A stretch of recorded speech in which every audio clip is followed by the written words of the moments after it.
Buenas noches, son las 8:30 en punto de la noche. Vamos a empezar con nuestra sesión.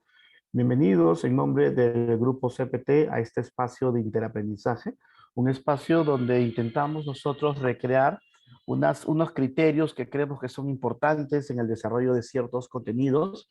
Hoy vamos a ejecutar un webinar asociado a formador de formadores, este proceso en el cual entrenamos a la gente para que pueda capacitar, para que pueda entrenar, para que pueda facilitar, y básicamente trabajaremos un concepto que cada vez adquiere mayor fortaleza, el tema de curación de contenidos, ¿no? En este webinar vamos a trabajar entre 15 minutos a 20 minutos, algunas ideas anclas que son importantes en esta acción concreta de curación de contenidos. Mi nombre es Joseph Navarro. Tienen un resumen de mi experiencia. Yo soy CCO del grupo CPT, que es una empresa que tiene unidades de negocios asociados a temas educativos, asociados a temas de consultoría y asociados a centros culturales. En este caso les voy a compartir mi experiencia como director en desarrollo personal de los procesos de desarrollo de productos, de formación y de capacitación, para poder establecer cómo nosotros implementamos esta acción de curación de contenidos, que creemos que es algo bien importante y sobre todo sustantivo al momento de generar esos espacios de aprendizaje, ¿no? Y la reflexión inicial es, ¿qué es la curación de contenidos, no? Que es algo que se conoce en temas educativos hace mucho tiempo, ¿no? Tal vez ahora ha adquirido una mayor visibilidad porque muchas empresas están comenzando a ejecutar procesos de formación interna con instructores internos y están comenzando a tener una inversión a temas educativos y comienzan a aprender todo un nuevo lenguaje para que sus procesos de enseñanza-aprendizaje realmente desarrollen las capacidades que buscan, ¿no? Y en el tema virtual es imperativo hacer curación de contenidos. ¿Por qué? Porque hay tanta información, que a veces cometemos un error de que con una sola fuente inferimos que ese modelo, que esa teoría es lo correcto, ¿no? Entonces, la curación de contenidos es la acción de investigar, de identificar cierta información, cierto contenido que a nivel de agruparlos me va a permitir con la acción de curar incorporar las ideas ancla a esos contenidos para crear en un recurso que puede ser una pieza gráfica, puede ser un podcast, puede ser una OVA, el contenido que estas opciones que yo he investigado, he integrado, me permite desarrollar. O sea, no significa curación de contenidos, es una acción que me permite a mí, a través de incorporar información, mucha fuente de un tema, de usar, integrar en una nueva pieza gráfica, en un podcast, en un video, ese contenido que yo lo voy a utilizar en una actividad de enseñanza-aprendizaje, ¿no? Esta actividad, ¿por qué es tan importante? Porque actualmente estamos infoxicados. ¿Qué significa esto? Que hay tanta información que realmente estamos tóxicos con tanta información, estamos contaminadas con tanta información. Si ustedes, por ejemplo, ponen en un Google cualquiera un eje temático, imaginemos que quieren poner qué diseño instruccional, van a encontrar por lo menos 100 links, 1000 links, 10,000 links que hablen sobre el tema. La pregunta es, ¿por dónde voy para incorporar en un contenido, una sesión de enseñanza-aprendizaje, lo que yo voy a tomar? Entonces, esa acción de buscar esta información, guardarla, integrarla, luego analizarla, ver qué información me puede servir, ver qué información me puede no servir y yo puedo incorporarla, es básicamente la curación, porque termina al final en un producto concreto. O sea, termina al final en la curación que podría ser un microlearning, que me permite a mí ese contenido que ha sido curado, luego socializarlo en una acción concreta, ¿no? Esta actividad de curación de contenido nos lleva a nosotros a poder revisar, leer, analizar mucha información. Y seguramente, digamos, los 8, 10 videos que podamos incorporar de un contenido, tal vez más de la mitad no sea algo sustantivo, no sea algo importante, no sea algo llamativo, de repente es hasta reiterativo. Y simplemente esa fuente de contenido lo vas a descartar, pero el final como proceso es que debo crear un recurso que lo voy a nosotros a incorporar también al mundo digital, que puede integrar estos contenidos de lo que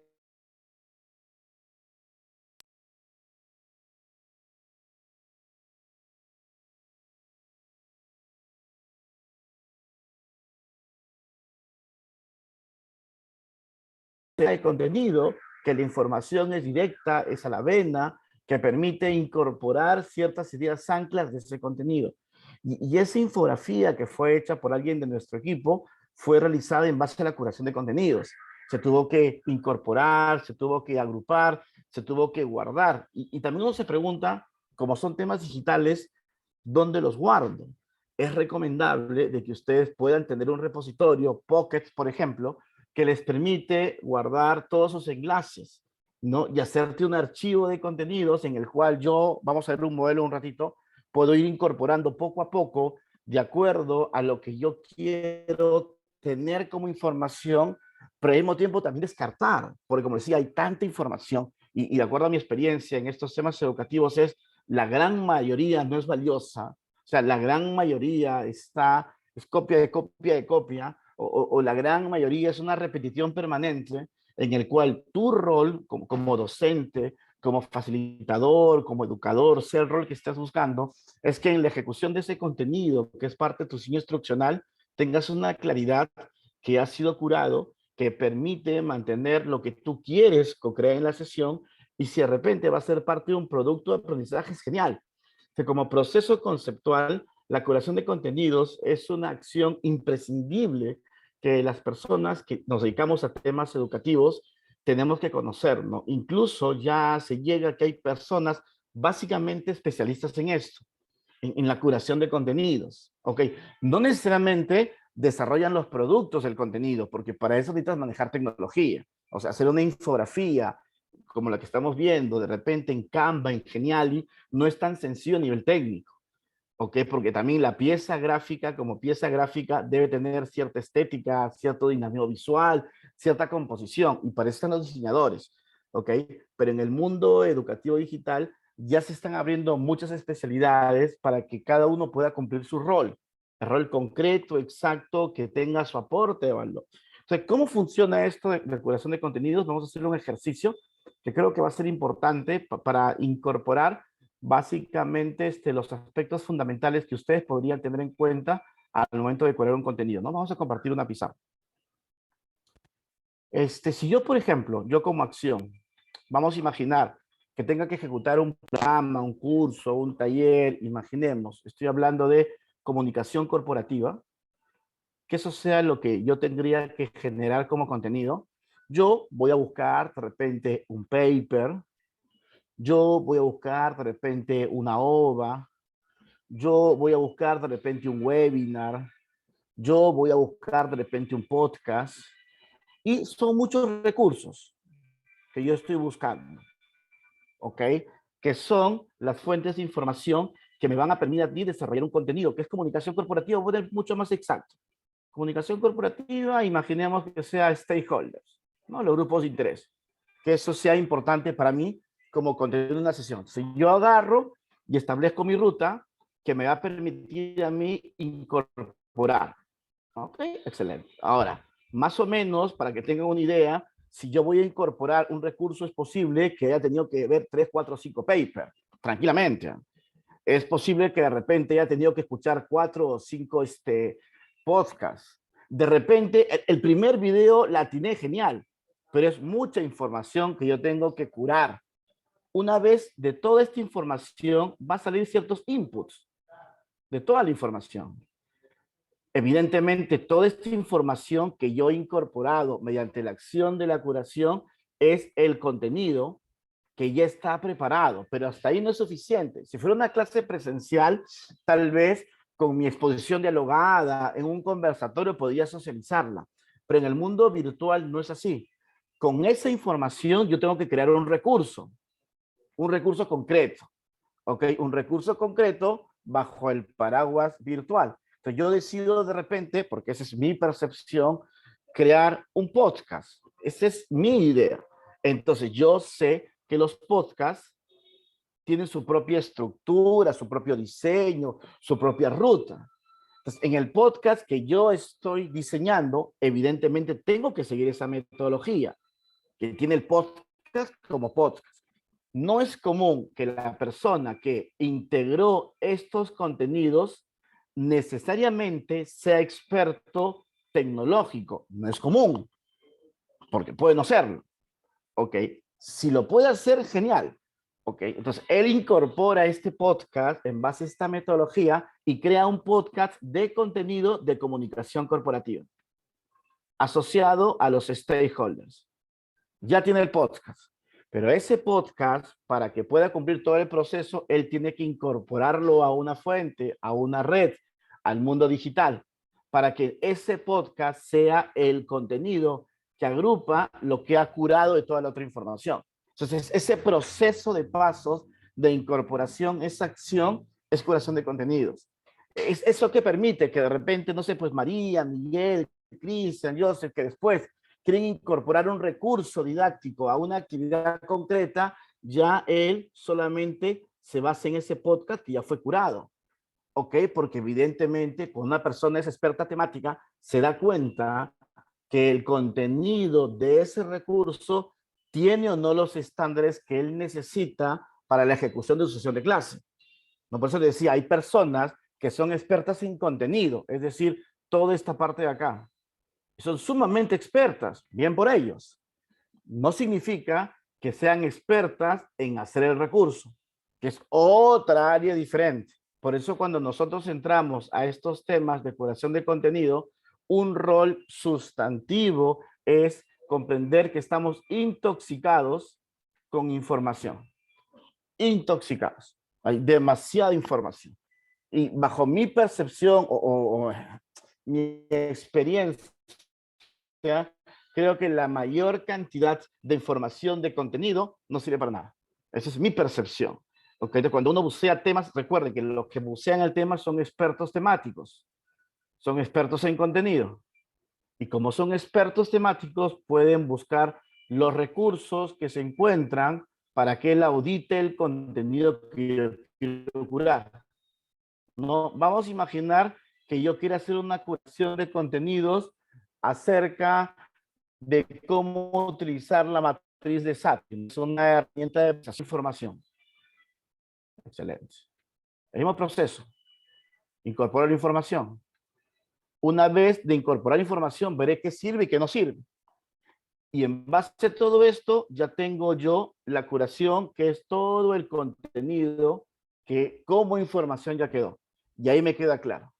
Pero la segunda etapa de la curación es en qué recurso lo pongo. Y de repente María dice, no, yo creo que vamos a hacer un video animado. Genial, podría ser un video animado. Pero otra persona dice, no, yo creo que mejor voy a hacer una infografía. Genial, que ya es el recurso concreto en el cual se va a socializar el contenido. Entonces, esta parte de acá, que es la parte técnica, es donde muchas personas que son expertos temáticos fallan. Pero al mismo tiempo, muchas personas que son expertos en esto, no previo, o sea, no entienden la acción de integrar esos dependientes. Ahora, si lo puede hacer uno mismo, genial. O sea, hay personas que tenemos la capacidad de conocer tecnología y también ser expertos temáticos. Y si alguno de ustedes no lo es, tienen que trabajar en sinergia. Porque si no, ¿qué va a ocurrir? Que los que son expertos temáticos van a hacer un recurso que no es bueno a nivel digital, un recurso que no tiene llamativa, un recurso digital que no genera atracción al consumirlo. Entonces, por las puras estás. Pero al mismo tiempo, si tú eres un experto digital y no haces la curación, la información como información que tú pones en ese recurso de repente es extraordinario, es